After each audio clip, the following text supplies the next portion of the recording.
एक विद्रोह हुआ जिसका नाम है शाही नौसेना विद्रोह। लिखना आपके शाही नौसेना, रियल आपके शाही नौसेना आपकी छापना, रॉयल नेवी रिवोल्ट होता है, शाही नौसेना विद्रोह होता है। इसके बारे में भी आपको दो चार बातें छापनी है, ठीक है। तो पहली बात तो नेवी का विद्रोह है, मतलब दोस्तों आपके नेवी का कुछ ना कुछ इसके अंदर हुआ है।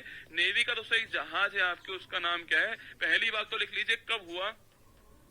ये हुआ 1946 आपके फरवरी फरवरी 1946 के अंदर हुआ। ये भी आपको छापना है, ठीक है। तो फरवरी आपके 1946 के अंदर ये विद्रोह हुआ। पहला पॉइंट तो ये क्लियर कीजिए, ठीक है। सेकंड दोस्तों इसमें क्या हुआ, सेकंड दोस्तों मैंने कहा कि क्विट इंडिया मूवमेंट चल रहा है दोस्तों, हर जगह आपके यही लिखा आ रहा है कि भारत छोड़ो भारत छोड़ो। एक्चुअली दोस्तों एक दोस्तों आपके नौसेना के आपके एक नौसैनिक थे आपके नेवी के आपके बंदा था, बीसी दत्त उनका नाम था। उन्होंने दोस्तों एक आपके जहाज है उसका नाम है तलवार, ठीक है। हाँ, एनएस तलवार, नौसैनिक आपके नेवी शिप तलवार था, उस पे लिख दिया हाँ, अंग्रेजों भारत छोड़ो क्विट इंडिया, ठीक है। देखिए सो एक आपके जहाज जिसका नाम क्या है, जिसका नाम था आपके नेवी शिप, आपके कौन था, नेवी शिप तलवार था छापना, नेवी शिप तलवार था आपके। इस पर दोस्तों क्या हुआ, इस पर रसगुल्ला बीसी दत्त, कौन सो बीसी दत्त साहब जो है इन्होंने आपके लिख दिया क्विट इंडिया, क्या लिख दिया, क्विट इंडिया लिख दिया। ये भी आपको ध्यान रखना है, ठीक है। तो इन्होंने यहाँ दोस्तों यहाँ पर इन्होंने क्विट इंडिया लिख दिया छापना बीसी दत्त साहब ने। और सो इसके बाद दोस्तों गिरफ्तार किया आपके, और इनके जो है गिरफ्तार होते हैं, इनको छुड़ाने के लिए जो है एमएस खान के, एमएस खान जो है इनके दोस्तों लीडरशिप के अंदर जो है वो यह आपके चलाया गया नौसैनिक विद्रोह। कभी पूछे आपसे कि नौसैनिक विद्रोह किसकी लीडरशिप में, एमएस खान जी की।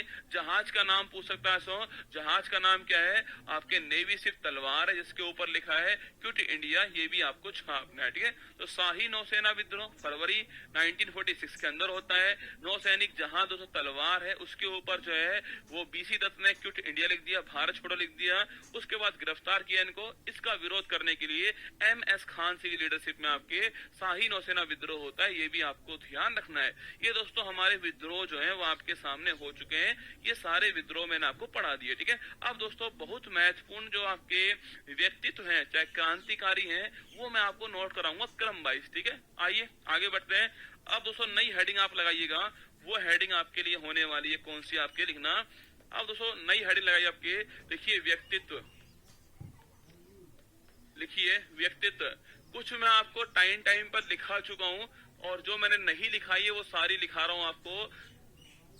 कुछ सिंगल सवाल है, जैसे कर्नल वायली को किसने मारा, तो मदन लाल ढींगरा ने मारा, केवल इतना ही था, ठीक है। तो कुछ दोस्तों महत्वपूर्ण सवाल भी होने वाले इसके अंदर, कुछ महत्वपूर्ण व्यक्ति तो आपके सामने ला रहा हूँ। ये आपको मॉडर्न हिस्ट्री का निचोड़ चल रहा है ना। इसके बाद में आपके सामने बहुत सारे विद्रोह लाऊंगा जो रह गए हमारे। उसके बाद दोस्तों आपके बहुत सारे नारे, बहुत सारी उपाधियां, बहुत सारे उपनाम, बहुत सारी पुस्तकें वो आपके सामने आने वाली है, और बहुत सारे पत्रिकाएं मैं पहले ही आपको लिखा चुका हूँ, ठीक है। लिखिए नंबर फर्स्ट, देखना नंबर फर्स्ट चापेकर बंधु, आपने खूब नाम सुना होगा चापेकर बंधु।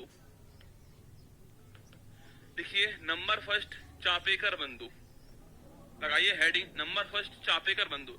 एक्चुअली दोस्तों चापेकर भाई थे, दामोदर चापेकर, तो चापेकर दोस्तों भाई थे आपके। उन्होंने 1897 में क्या दोस्तों तिलक से प्रभावित थे आपके। तिलक मैंने कहा उस समय लीजेंड थे ना, उस समय सबसे पावरफुल लीडर तिलक ही थे ना, उससे उनसे प्रभावित थे। वो सब गरम दल के नेता थे आपके। तो इन्होंने क्या, इन्होंने आपके उनसे प्रभावित होकर के आपके फ्लैग कमिश्नर था रैंड, उसकी गोली मारकर हत्या कर दी। तो अगर आपसे पूछे कि भाई पहली राजनीतिक हत्या कौन सी है यूरोपियन की, वो यही वाली हत्या, ये भी आपको ध्यान रखना है। लिखिए लिखिए चापेकर बंधु घटना कब की है, 1897, 1897 में छापना में फ्लैग कमिश्नर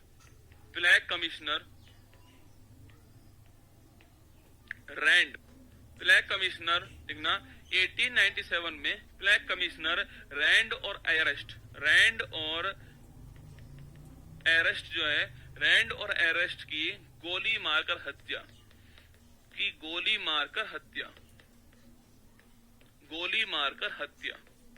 ठीक है। तो 1897 में फ्लैग कमिश्नर रैंड और एरेस्ट की गोली मारकर हत्या करने वाले कौन थे, चापेकर जो बंधु थे। लिखिए आपके, इसे बोलते हैं यूरोपियन, इसे बोलते हैं पहली राजनीतिक हत्या, ना इसे बोलते हैं पहली राजनीतिक हत्या, ये भी आपको ध्यान रखना है, ठीक है। तो ये 2-3 बातें आपके सामने मैंने लिख दी है। चापेकर बंधु हेडिंग लगाइए। ऐसे दोस्तों बहुत सारे नाम जो रह गए ना वो मैं आपको लिखा रहा हूँ, ठीक है। मतलब आपका निचोड़ चल रहा है स्पेक्ट्रम बुक का, और दोस्तों आपके जो आपके बिपिन चंद्रा वाली बुक है उसका, एनसीईआरटी जो बुक है उसका, आपके लूसेंट भी है, और बहुत सारी बुक है, आपके किरण पब्लिकेशन है, बहुत सारी बुक है ना। और जो आपके ये घट्टा चक्र है सबका निचोड़ आपको लिखा रहा हूँ जो मैंने निकाला सब में से, है ना। लिखिए पहला नाम चापेकर बंधु आपके सामने, ठीक है, लिख लिया।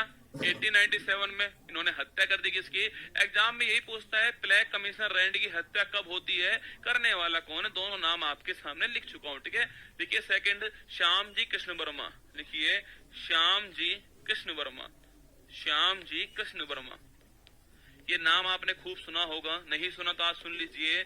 श्याम जी कृष्ण वर्मा एक्चुअली में दोस्तों इनका लंदन में हाउस था ना, इनका दोस्तों लंदन में हाउस था, 1905 में बनाया था आपके। इसका नाम क्या था, जिसका नाम था इंडियन हाउस, क्या था, इंडिया हाउस नाम था इसका, ये भी आपको ध्यान है, ठीक है। लंदन में हाउस था इनका, इसका नाम था इंडिया हाउस, और ये भी आपको छापना। बनाने वाले कौन थे, श्याम जी का हाउस है, इंडिया हाउस इसका नाम है, लंदन के अंदर है। आप पूछोगे सर ये कौन सी बात है। एक्चुअली दोस्तों यहाँ दोस्तों जो भी लोग आपके क्रांतिकारी थे ना दोस्तों, यहाँ पर कुछ काम करते वो घटनाएं करते, बम फोड़ते, किसी को मारते हो, तो फिर आपके लंदन जाते और वहां आपके इस हाउस में रहते। तो लंदन में क्रांतिकारियों दोस्तों आपके जो क्रांतिकारी जो हैं उनकी जो शरण स्थली है वो यही हाउस है। मदन लाल ढींगरा यहीं रहे थे आपके, लिख लीजिए। लिखिए लंदन में लिखना क्रांतिकारियों की, लिखना क्रांतिकारियों की शरण स्थली, क्रांतिकारियों की शरण स्थली है ना, क्रांतिकारियों की शरण स्थली जो है वो यही हाउस है। और दोस्तों इनके दोस्तों एक पत्रिका भी है, वो एग्जाम में पूछी गई है, लिखना आपके पूछे आपसे इंडिया सोशलिस्ट, लिखना इंडिया सोशलिस्ट, पूछो आपसे इंडिया सोशलिस्ट छापना, इंडिया सोशलिस्ट ये किसकी पत्रिका दोस्तों, ये छापना आपके श्याम जी कृष्ण वर्मा जो है इनकी मैगजीन है, ये भी आपको छापना, ठीक है। तो इंडिया सोशलिस्ट पूछूं आपसे एक किसकी मैगजीन है, श्याम जी की मैगजीन है, ये भी आपको ध्यान रखना है, ठीक है। तो लिखिए पहला चापेकर बंधु, सेकंड दोस्तों श्याम जी कृष्ण वर्मा सेकंड नाम हो गया। थर्ड लिखिए आप लोग जो है थोड़ा स्पीड से मेरे साथ लेना ना, क्योंकि मैं हर चीज लिख रहा हूँ, चाहता दोस्तों आपके मैं चाहूं तो ये सारे नाम लिख कर रहता यहीं पर आपको लाइन खींच देता, पर मैंने कहा मैं खुद लिखूंगा, पर आप थोड़ा मेरे साथ स्पीड रखना, ठीक है, थोड़ा स्पीड मेंटेन करना, ठीक है। लिखिए थर्ड खुदीराम बोस, लिखिए थर्ड खुदीराम बोस। ये नाम भी आपने सुना होगा, अगर नहीं सुना है तो आप एक लीजेंड का नाम नहीं सुन पाए, इसका अफसोस है मुझे, है ना। खुदीराम बोस छापना सो, खुदीराम बोस पूछे आपसे, इन्होंने 1908 में तो आपके किंग्सफोर्ड जो है उनके काफिले बम फेंक दिया और उनको फांसी होती है। सबसे कम उम्र में जो फांसी होती है वो इन्हीं को होती है। लिखिए खुदीराम बोस 1908 में किंग्सफोर्ड, 1908 में किंग्सफोर्ड के काफिले पर, किंग्सफोर्ड के काफिले पर बम फेंका, के काफिले पर बम फेंका, और दोस्तों इस कारण इनको फांसी हुई छापना, बम फेंका और दोस्तों क्या हुई, और रसगुल्ला इस कारण फांसी होती है। और लिखिए मात्र 15 वर्ष की आयु, जब दोस्तों आप और मैं ये डिसाइड नहीं करते कि 11th क्लास में क्या लेना है हमें, 9th में क्या लेना है, तब दोस्तों आपके मात्र 15 वर्ष की आयु में इन्हें फांसी हो गई। लिखिए सबसे कम उम्र में फांसी, सबसे कम उम्र में फांसी जो है इन्हीं को होती है, ठीक है। सबसे कम उम्र में पूछूं आपसे फांसी जो होती है वो इन्हीं को होती है, ये भी आपको ध्यान रखना है, ठीक है। एग्जाम में पूछेगा आपसे किसके काफिले पे फेंका, किंग्सफोर्ड जो है, ये आपको नाम छापना है, ठीक है।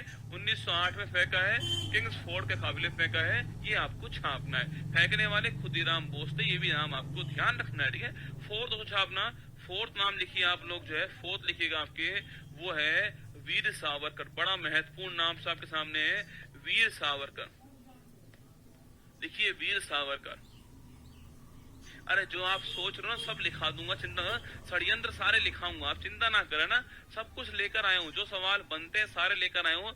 आपके लिए 2 घंटे की क्लास है, मेरे लिए 10 घंटे का कंटेंट है ना। देखिए वीर सावरकर दोस्तों, इन्होंने 1899 में मित्र मेला की स्थापना की दोस्तों, इन्होंने 1899 में मित्र मेला की स्थापना की। और यही दोस्तों मित्र मेला कन्वर्ट हो गया किसमें, 1904 में स्थापना, ये सो आपके अभिनव आपके भारत जो है इसमें कन्वर्ट हो गया। एग्जाम में खूब पूछता है अभिनव भारत जो है इसकी स्थापना करने वाले कौन थे आपके, वो थे दोस्तों कौन, आपके वीर सावरकर थे आपके। और पूछू आपसे वीर डी सावरकर स्थापना कब की है, 1904 में इसका नाम अभिनव भारत हुआ है। ठीक है, तो मैंने कहा आपसे 1899 में इन्होंने मित्र मेला की स्थापना की, वही दोस्तों कन्वर्ट हो गया 1904 के अंदर अभिनव भारत के अंदर। कई जगह आपको मिलेगा कि वीर सावरकर ने मित्र मेला और अभिनव भारत की स्थापना की, वो भी ठीक बात है, पर दोस्तों सही बात यह है कि मित्र मेला ही कन्वर्ट हो गया इसमें, अभिनव भारत के अंदर कन्वर्ट हो गया है 1904 के अंदर। ठीक है, ये आपको ध्यान है। अब दोस्तों इसी का दोस्तों मेंबर सुनना दोस्तों, अब दोस्तों इसी का मेंबर होगा एक जिसका नाम क्या है, जिसका नाम है आपके दोस्तों, जिसका नाम है अनंत लक्ष्मण, नाम है उनका ना, इसी का मेंबर है अनंत लक्ष्मण दोस्तों। वो आपके सो नासिक के जो डीएम साहब जैक्सन साहब हैं उनकी हत्या कर देगा। ठीक है, देखिए मैंने कहा दोस्तों इसके मेंबर कौन है, इसके दोस्तों मेंबर है जिसका नाम क्या है, जिसका नाम है अनंत लक्ष्मण। क्या नाम है, अनंत लक्ष्मण इनका नाम है। सो ये हत्या कर देगा दोस्तों किसकी, ये मर्डर करने वाला किसका, आपके नासिक के जो डीएम है छापना, नासिक के डीएम आपके जैक्सन साहब जो है इनकी हत्या कर देगा। ठीक है, तो नासिक के डीएम जैक्सन साहब जो है इनका मर्डर कर देगा कौन, आपके ये अनंत लक्ष्मण जो है वो मर्डर करने वाला है। ठीक है, तो नासिक के डीएम साहब का मर्डर आपके कौन कर देगा, अनंत लक्ष्मण साहब करने वाला है। पूछे कब करेगा साहब ने, ये 1909 की बात है ना, ये कब की बात है, 1909 की बात है। इस समय दोस्तों ये सावरकर साहब यहाँ पर थे भी नहीं, भारत में नहीं थे, लेकिन दोस्तों आपके जो अंग्रेज उनको मुद्दा मिल गया। और दोस्तों इस दोस्तों केस में आपके क्या हुआ, इस केस में सावरकर साहब को गिरफ्तार किया, उनको जेल भेजा है, काला पानी की सजा होती है। इसे बोलते हैं नासिक षड्यंत्र। छापिए, इसे रसगुल्ला क्या बोलते हैं, इसे बोलते हैं नासिक षड्यंत्र। आपने खूब सुना होगा नासिक षड्यंत्र। पूछूं आपसे, अगर पूछे आपसे कि भाई जो वीर सावरकर जी हैं इनको किस षड्यंत्र में, आपके किस षड्यंत्र में इनको काला पानी की सजा हुई है, इसी में हुई है। ठीक है, तो नासिक षड्यंत्र इसी को बोलते हैं। और दोस्तों इसमें पूछूं आपसे, इसमें रसगुल्ला कैसो, इसमें दोस्तों आपके जो वीर सावरकर जी हैं इनको होती क्या इनको होती है काले पानी की सजा। ठीक है, तो काला पानी जो है, काला पानी की सजा होती है। आप पूछोगे सर ये कौन सी सजा, मतलब दोस्तों ये दोस्तों वो स्थान है जहाँ दोस्तों आपके कोई नजर नहीं आता, सब दोस्तों ब्लैक है ना। ये दोस्तों वो स्थान है आपके अंडमान निकोबार। कौन सा आपके अंडमान निकोबार का सेलुलर जेल है ना। तो अंडमान निकोबार जो है यहाँ दोस्तों आपके एक जेल दोस्तों आपके सामने, जिसका नाम क्या है, इसका नाम है सेलुलर जेल है ना। तो अंडमान निकोबार की जेल है सेलुलर जेल। यहाँ दोस्तों गिरफ्तार किया इनको, यहाँ रखा था, क्योंकि दोस्तों यह जेल दोस्तों आपके यहाँ सूर्य का प्रकाश नहीं आता है, इसलिए मैंने बोला कि ये काला पानी स्थान बोलते हैं इसको। और वीर सावरकर जी जो है इनको काला पानी की जेल होती है, ये भी आपको छापना है। एग्जाम के लिए बड़ा महत्वपूर्ण सवाल है।